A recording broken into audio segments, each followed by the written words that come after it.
They say some people enter your life and change everything. But what if it's not them you remember? What if it's the part of yourself they quietly woke up? This isn't about heartbreak or longing. This is about awakening, the kind that rattles your core and refuses to let you go back to who you were. It's not because they said something profound or did something extraordinary. It's because their presence stirred a truth inside you that you didn't even know you'd buried, a part of you that had been asleep, until they arrived. The Stoics spoke of the inner citadel, that sacred, untouchable center within each of us. Most people live their entire lives without ever stepping inside. But every now and then, someone crosses your path who doesn't knock on the door. They simply speak to what's already living inside. And in that moment, you don't just see them, you see yourself, maybe for the first time. That's the kind of presence we're diving into today. The kind that doesn't fade, because it never lived on the surface to begin with. It lived in the soul. So if you've ever felt someone linger in your thoughts long after they left your life, if you've ever wondered why a seemingly brief connection refused to die quietly, stay with me, because what we're talking about isn't romance, it's recognition. And if this resonates with you, if this space is stirring something that feels real and rare, there's just one small, free favor I'll ask. Hit that subscribe button. You'll be joining a community that values presence over performance, depth over noise, and real conversations rooted in clarity, meaning, and a touch of Stoic wisdom. Now, let's go a little deeper. Why does someone stay inside us even after the story ends? Long after the last word was spoken, long after life moved forward, they're still there.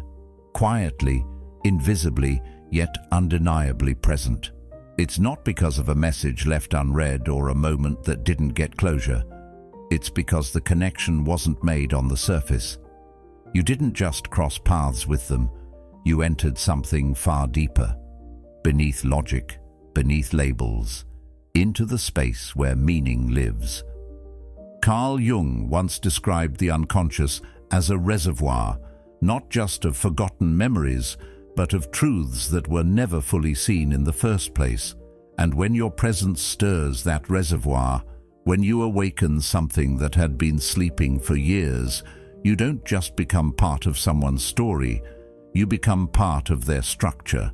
Not just a name, not just a face, but a symbol, a living memory of what was once buried and now refuses to go quiet again. And that's the thing. It's not about time spent or words exchanged. Sometimes it's not even about what you shared. It's about how your presence landed in them, how it reverberated in the parts of their being they never usually feel. That's why it's not always the loudest person we remember, not the one who stayed the longest.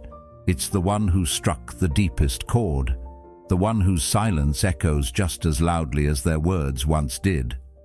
Plato said that every soul has a companion, cut from the same whole, longing to be reunited. And while not every connection is eternal, some feel like they stretch across time, as if you didn't meet them for the first time but remembered them.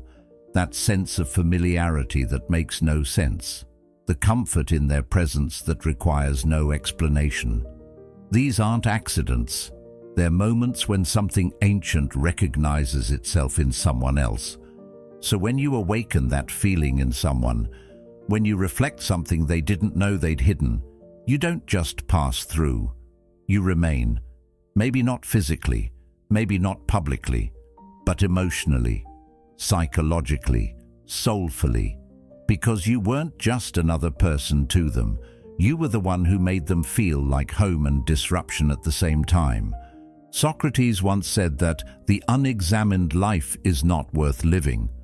But not everyone is ready to examine their life until someone comes along and shines a light into the dark corners. You didn't do it intentionally. You were just being yourself. Yet somehow, your energy challenged them. It brought clarity, or confusion, or both. And that friction doesn't fade easily, because it's the kind of friction that creates movement, the kind that makes people question who they are and who they could be. That's the kind of presence that stays, the one that lives beyond logic, the one that lingers in someone's thoughts when they're quiet, not because they're clinging to the past, but because they're still trying to understand what you revealed.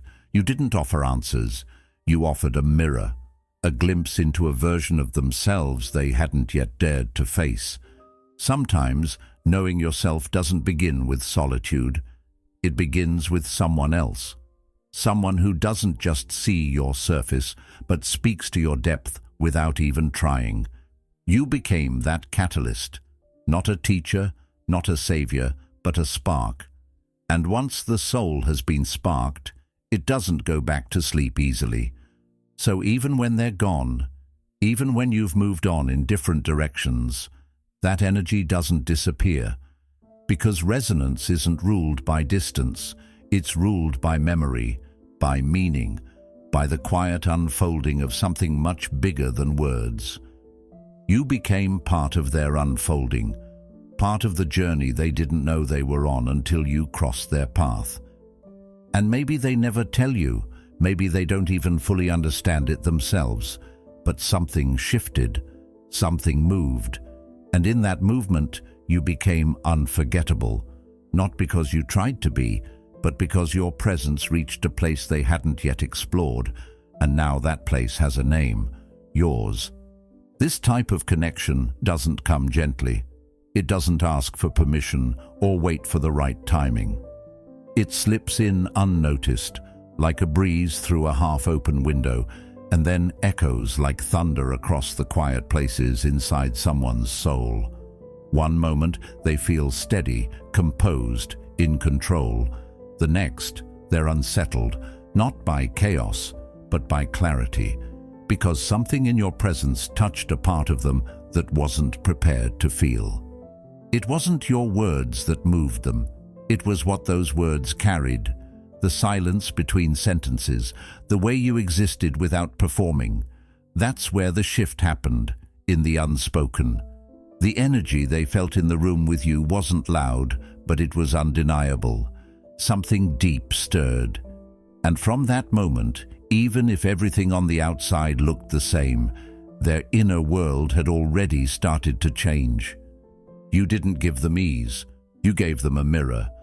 And that mirror didn't reflect who they pretended to be, or who they had convinced the world they were. It showed them something raw, something they'd hidden even from themselves, their fragility, their quiet hunger for connection, the ache of being unseen for so long, even in rooms full of people. Carl Jung once wrote, "People will do anything, no matter how absurd, to avoid facing their own soul." And that's why your presence felt so disruptive. You didn't give them something to chase, you gave them something to face. And for someone who's spent their life staying distracted, that kind of presence can feel overwhelming, not because it's harmful, but because it's honest. They may not even realize it right away. The impact of real presence is rarely immediate. It seeps in, like water into dry ground. It sinks beneath the surface.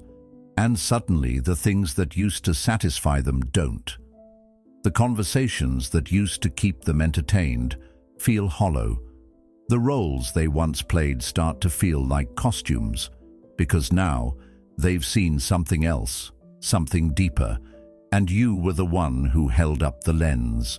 Plato once said that the soul remembers truth.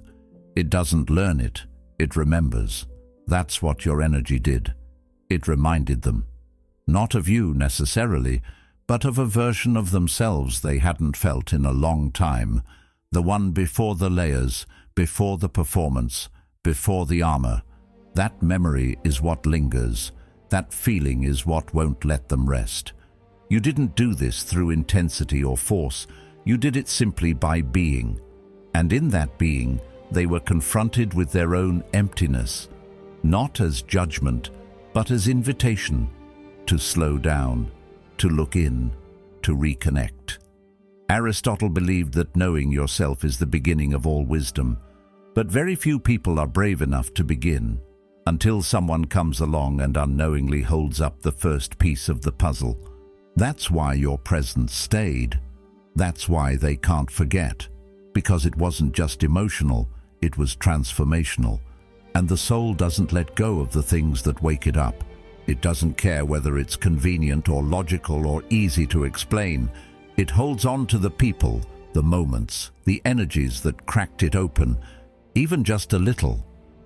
You didn't just walk into their life, you walked into their internal world. And you didn't rearrange it with your hands, you shifted it with your essence. Not with noise, but with depth.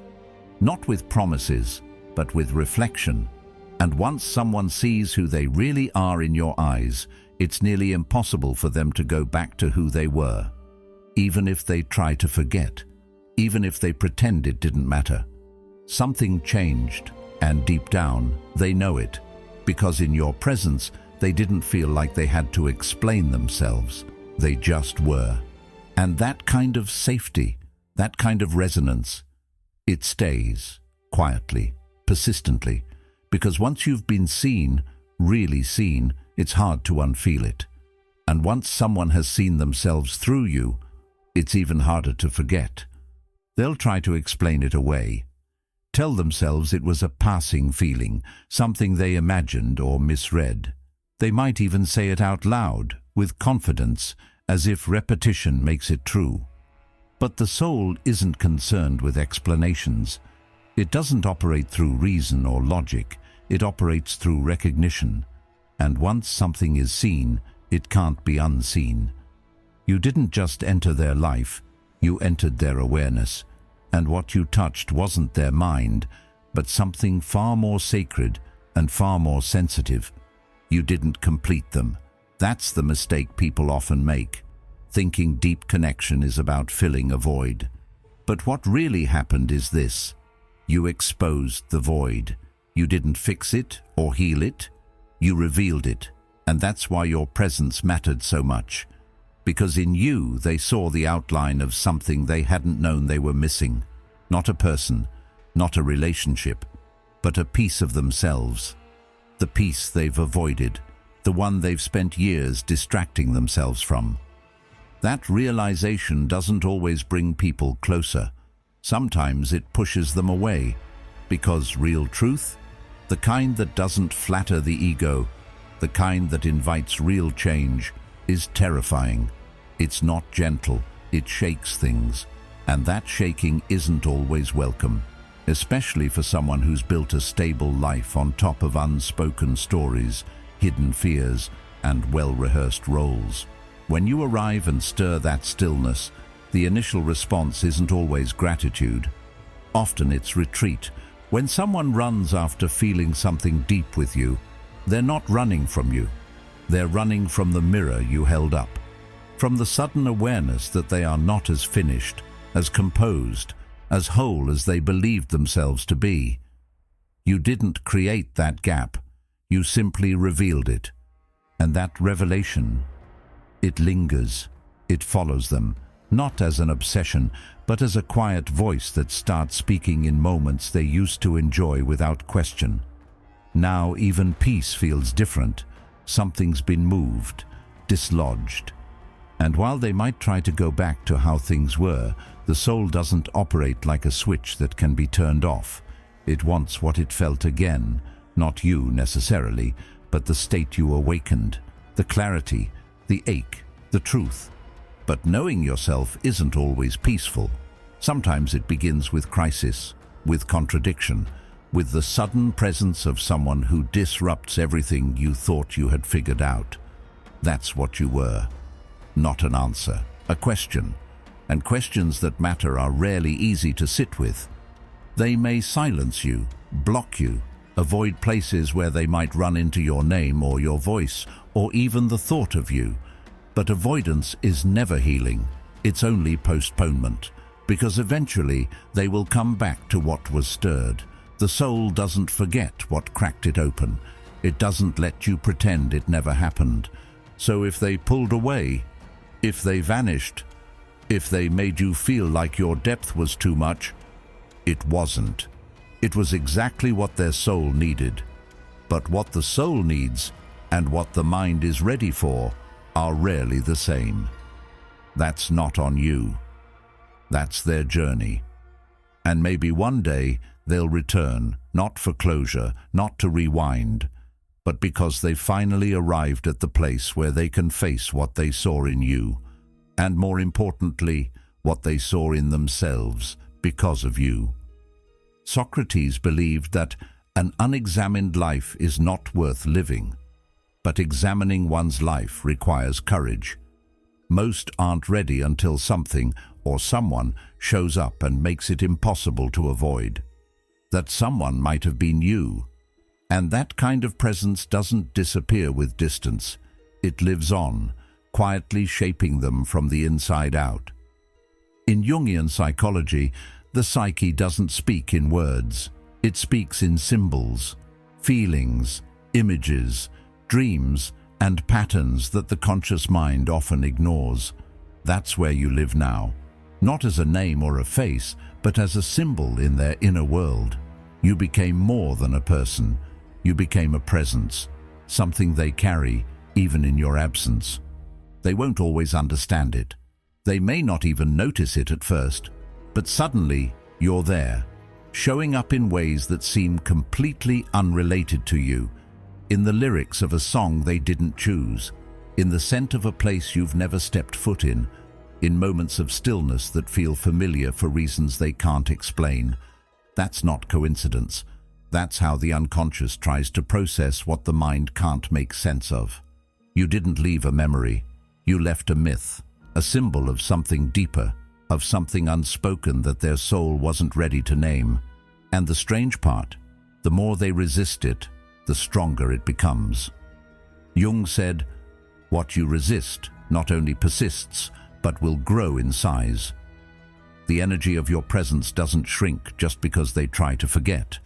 It actually grows, taking new forms, attaching itself to dreams, metaphors, and fragments of thought. They might try to rationalize it, assign it to timing or projection or emotional confusion. But logic doesn't dissolve symbols. It only delays their integration. Because the psyche doesn't care about what makes sense. It cares about wholeness. And when someone has met a symbol of their own shadow, or their longing, or their unlived truth, it won't let go. Not because it's romantic, but because it's necessary. That's what you became. Necessary. Not to their daily routine, not to their plans, but to their growth. You awakened something dormant, something they now have to confront. Not you as a person, but you as a trigger, a turning point, a mirror that reflects everything they need to face but weren't ready to see. Plato spoke about how the soul remembers beauty, not just physical beauty, but the kind that aligns with something eternal inside us. He believed that when we encounter real beauty, it stirs the memory of truth. That's what your presence did. It stirred something. Not on the surface, but in the structure of who they thought they were. And symbols, real ones, don't go away. They evolve, they change shape, they show up again and again until they're finally understood. And when someone avoids facing what a symbol reveals, it doesn't disappear. It simply waits, quietly, until life brings them to their knees and they can't avoid it anymore. You didn't ask for this role. You didn't script the impact you would have. You were just being real, present. And that honesty turned you into a symbol of something much larger than you. Now they see you in silence, feel you in their own restlessness.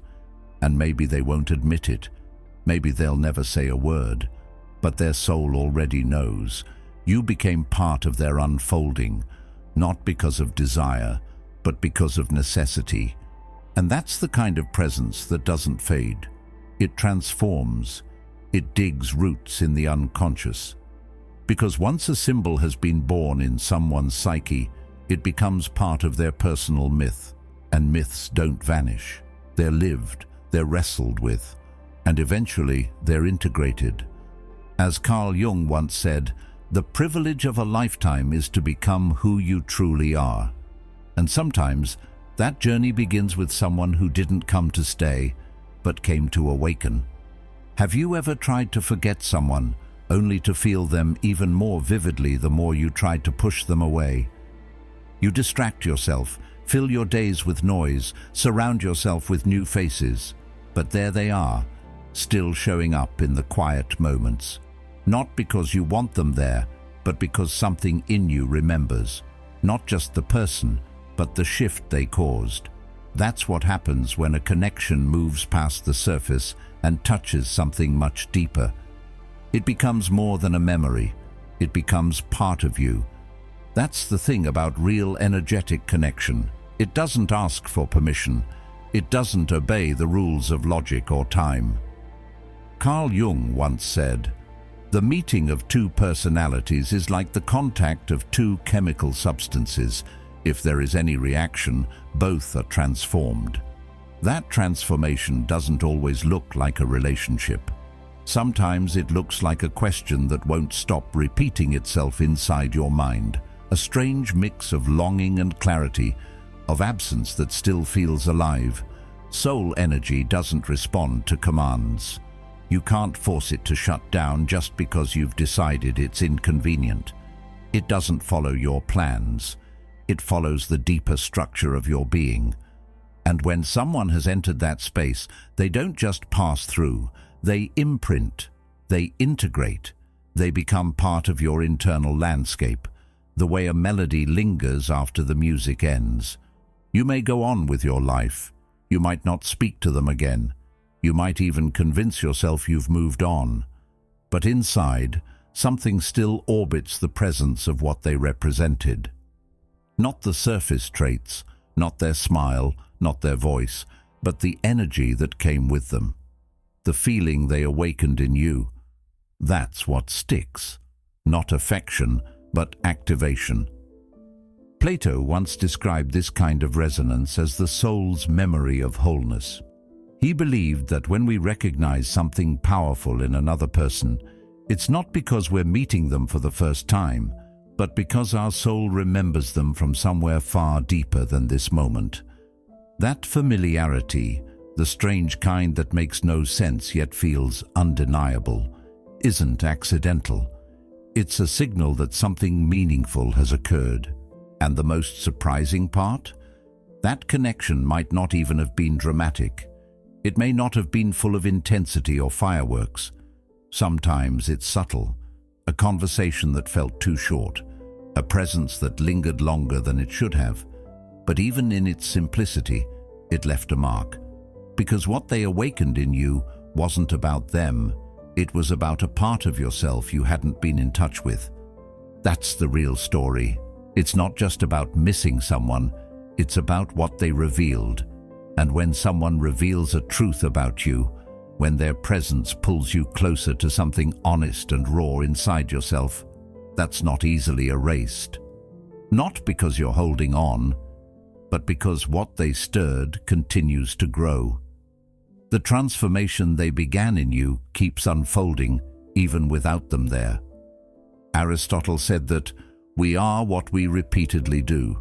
And when someone shifts what we begin to repeat, how we think, feel, or see the world, they shape a new version of us. That kind of influence is rarely loud, but it's lasting, because when your inner world starts to change, even just a little, you start to see everything around you through a new lens, and the one who triggered that change becomes a reference point, a quiet marker of when things began to shift. So no, it wasn't just chemistry, it wasn't just timing, it was something deeper. It was resonance at the level of the soul, and once the soul has been touched like that, forgetting becomes impossible. Not because you're stuck in the past, but because the past has taken root in the present. And whether they ever return or not, whether you speak of them or keep it to yourself, their presence lives on in the transformation they left behind. Sometimes they come back, not for romance, not because they want to pick up where things left off. They come back because something inside them never fully left you. It's not always love they're chasing, it's clarity. Not about you, but about themselves. Because your presence didn't just stir feelings, it stirred awareness. And awareness doesn't sit still. There are moments in life when we meet someone and without realizing it, they become a mirror. Not a mirror of who we are now, but of who we could become if we stopped running from ourselves. You didn't just make them feel seen, you made them feel exposed, and not in a painful or dramatic way, but in a quiet, piercing way that lingers long after the moment has passed. Carl Jung said, "The most terrifying thing is to accept oneself completely." But in your presence, they may have caught a glimpse of what that actually looks like, not perfection, but honesty.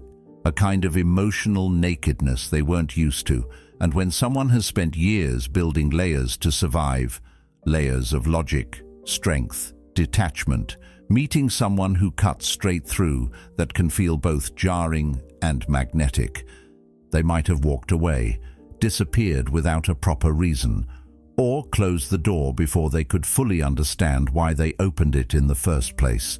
But distance doesn't mean detachment. Sometimes stepping away is the only way they know how to process what you triggered. Because what you brought up in them wasn't light, it was something buried, something waiting.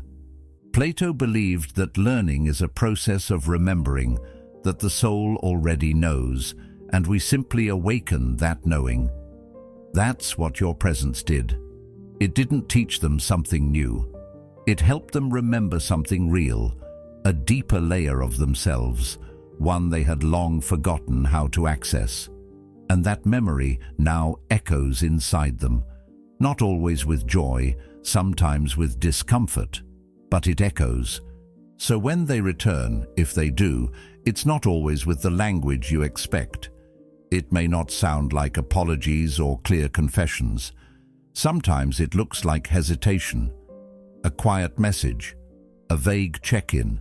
They aren't asking for you, they're asking if the door to their own reflection is still there. And here's the truth, whether you let them back in or not, your role in their story is already complete. You were the spark, the disruption, the invitation to depth. That moment in time when everything they thought they understood about themselves cracked just a little. That doesn't need to end in a relationship. It already fulfilled its purpose.